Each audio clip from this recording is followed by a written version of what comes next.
Have you ever wondered how to access the dark web safely? Do you really understand what the dark web is and how it's different from the regular internet? Why is it crucial to be cautious when browsing it? And most importantly, how does it tie into your cybersecurity career? In this video, I'm going to break all of that down for you and explain why navigating the dark web carefully is a must. You've probably seen images like this before, but have you ever stopped to think about what they really mean? Before we dive into the dark web, there's actually another layer of the internet called the deep web. Do you know what that is? Let's break it down. First off, the dark web is actually a part of the deep web, but not all of the deep web is the dark web. So, what's the deep web exactly? To put it simply, the deep web refers to all the parts of the internet that aren't indexed by traditional search engines like Google, Bing, or Yahoo. In other words, these are pages that you can't find by just searching for them online. This includes things like private databases that require you to log in for access, password-protected websites where only users with the right credentials can enter, paywalled content, which is a big part of the deep web.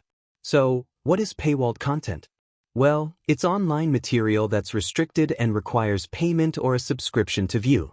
Websites with paywalled content typically let you read a limited number of articles or watch a few videos for free, but if you want access to everything they offer, like premium news articles, documentaries, or educational reports, you need to pay or sign up for a subscription. Some common examples of paywalled content are news websites. Many major news outlets like the New York Times or the Washington Post allow you to read a few articles for free, but to access the full range of content, you need a subscription. Streaming services, platforms like Netflix, Hulu, or Spotify offer a limited selection of movies, shows, and music for paying subscribers. Educational resources, academic journals or online learning platforms often require a subscription to access their full library of research or courses. Now, while the deep web contains a lot of legitimate and useful content, it's important to note that there's a dangerous side to it too. Some people think the deep web can give them easy access to the dark web, but here's the thing. Accessing the dark web through illegal methods is very, very risky. It's crucial to follow the terms and conditions of any website you visit and stay within legal and ethical boundaries. Remember, while the deep web might host a ton of private content, using it to access illegal or illicit material, especially the dark web, could get you into serious trouble. So, in short, the deep web is a hidden layer of the internet where private, secure, and paywalled content resides, and the dark web is a smaller, more secretive part that requires special tools like Tor to access. But always remember, just because something is hidden or private doesn't mean it's for everyone to access. Now that you understand what the deep web is, let's dig a little deeper into the difference between the deep web and the dark web, and why it's so important to know the distinction. As I mentioned earlier, the deep web includes a vast majority of the internet that is not indexed by search engines. This means anything that requires authentication, like logging into your bank account, checking your email, or accessing files in a private cloud storage service, exists on the deep web. The key here is that most of the content on the deep web is perfectly legal, private, and often essential for everyday activities. For example, think about all those private websites we use daily. Your email inbox. You can't search for your personal emails on Google, right? That's because they live on the deep web, protected by your password. Online banking. Your financial transactions are hidden from the public internet, ensuring privacy and security. Social media content. Your private social media posts or messages are part of the deep web, accessible only to you and your authorized friends. Most of these are perfectly safe, and it's where much of our everyday online lives happen. In fact, 90% of the internet is on the deep web. This means that the content you access daily, your online shopping history, private communications, and even academic papers or research, exists in this non-indexed space. Now, let's talk about the dark web and how it differs. The dark web is a small corner of the deep web, but it's much more secretive and elusive. While the deep web includes many legitimate websites and secure services, the dark web is intentionally hidden and often accessed only through special tools like Tor. The dark web is like a hidden underground tunnel of the internet, where users can browse anonymously. Why is the dark web so different from the deep web? Access restrictions. To access the dark web, you need specialized software like Tor, the Onion router. This browser allows users to access .onion sites that aren't accessible using regular web browsers like Chrome or Firefox. The dark web is intentionally designed to keep users anonymous, making it difficult to trace their activities. Anonymity. One of the biggest draws of the dark web is its focus on anonymity. Unlike the deep web, where services like online banking or email use encryption to protect your privacy, the dark web takes it a step further by making it nearly impossible to trace users or their activities. This level of privacy is a huge reason why it's used by people seeking to evade government surveillance, journalists in oppressive regions, or those simply wanting to keep their online actions private. Content variety. While the deep web mainly consists of legitimate, secure content, the dark web is often associated with illegal activities like the sale of drugs, weapons, and stolen data. However, not all dark web content is illegal. There are also whistleblowing platforms, forums for privacy-conscious users, and encrypted communications that allow for secure conversations. Size and scope. The dark web is much smaller compared to the deep web. Only a small percentage of websites in the deep web are considered part of the dark web. Most average internet users will never encounter the dark web, as it's designed for those with a very specific need for privacy or anonymity. If you're just using the internet for basic activities, emailing, browsing, shopping, etc., you won't need to venture into this hidden space. Why should you be careful? When it comes to the dark web, there's an added layer of risk and danger. Because of its anonymity and hidden nature, it's easy to come across illegal or malicious content. Whether it's cybercrime or fraud, the dark web can be a dangerous place to navigate if you're not cautious. Ethical hackers, law enforcement, and journalists may need to access the dark web for legitimate purposes, but for most people, it's best to avoid it unless you have a specific ethical reason. Now, for the part you've all been waiting for, how to access the dark web safely. Let's be honest, there's no single, guaranteed way to be completely safe on the dark web. If anyone tells you otherwise, they're probably not telling you the whole story. But don't worry. By following some careful steps, you can significantly reduce the risks and help protect yourself if you do choose to explore this hidden part of the internet. So here are some essential steps to follow for safer dark web browsing. Step 1. Use the Tor browser.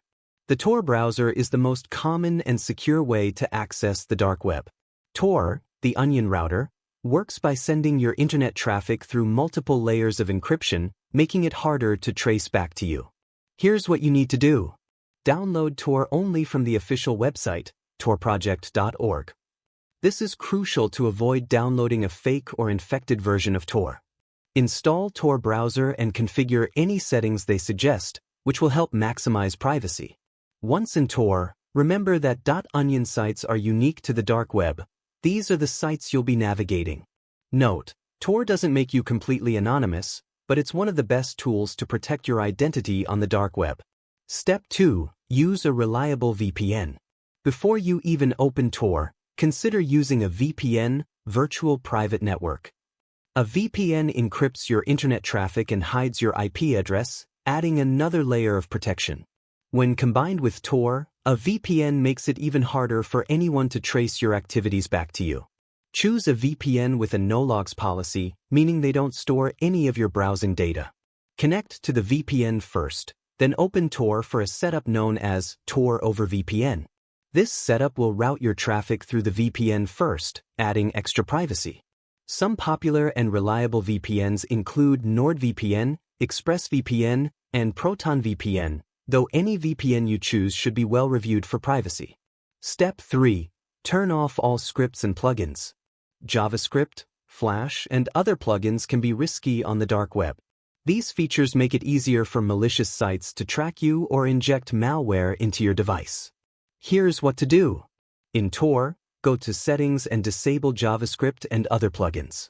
Tor usually has this set by default, but double-check to be sure. Avoid downloading any files or clicking pop-ups on dark websites, as they could contain malware. This step might limit what you can do on some sites, but it's well worth the extra protection. Step 4. Browse carefully and anonymously. Be cautious about the sites you visit and the information you share. Here are a few tips. Use trusted dark web directories or forums to find safe.onion links. Some sites, like the Hidden Wiki, can offer safe starting points, though you should still verify links independently. Never use personal information, like your real name, email address, or even typical usernames, on the dark web. Stick to read-only browsing if you can. Interacting as little as possible keeps you safer. Step 5. Disable your computer's microphone and webcam.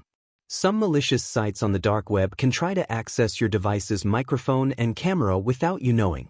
To be extra safe, cover your webcam or disable it in your device settings. Disable your microphone in settings or cover it if possible. While this may seem paranoid, it's better to be safe when exploring unregulated parts of the internet. Step 6. Avoid logging into any accounts. When you're on the dark web, don't log into personal accounts, like social media or email. Even better, avoid logging into anything if you can.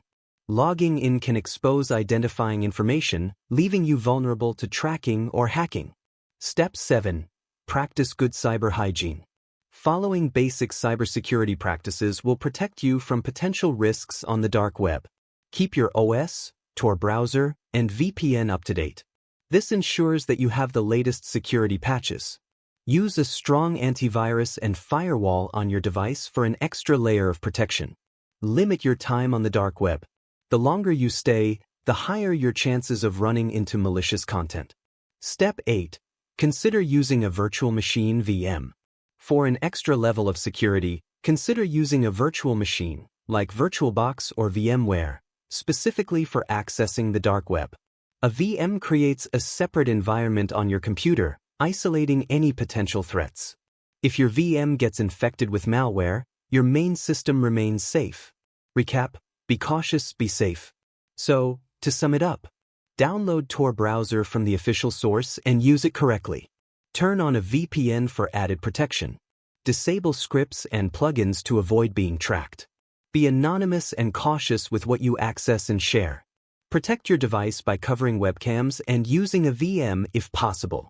Following these steps can significantly reduce your risk, but always remember, the dark web is a unique part of the internet, and staying cautious is key. It's not a place for casual browsing, and every click should be thoughtful. Stick to these best practices, and you'll be as safe as possible while exploring.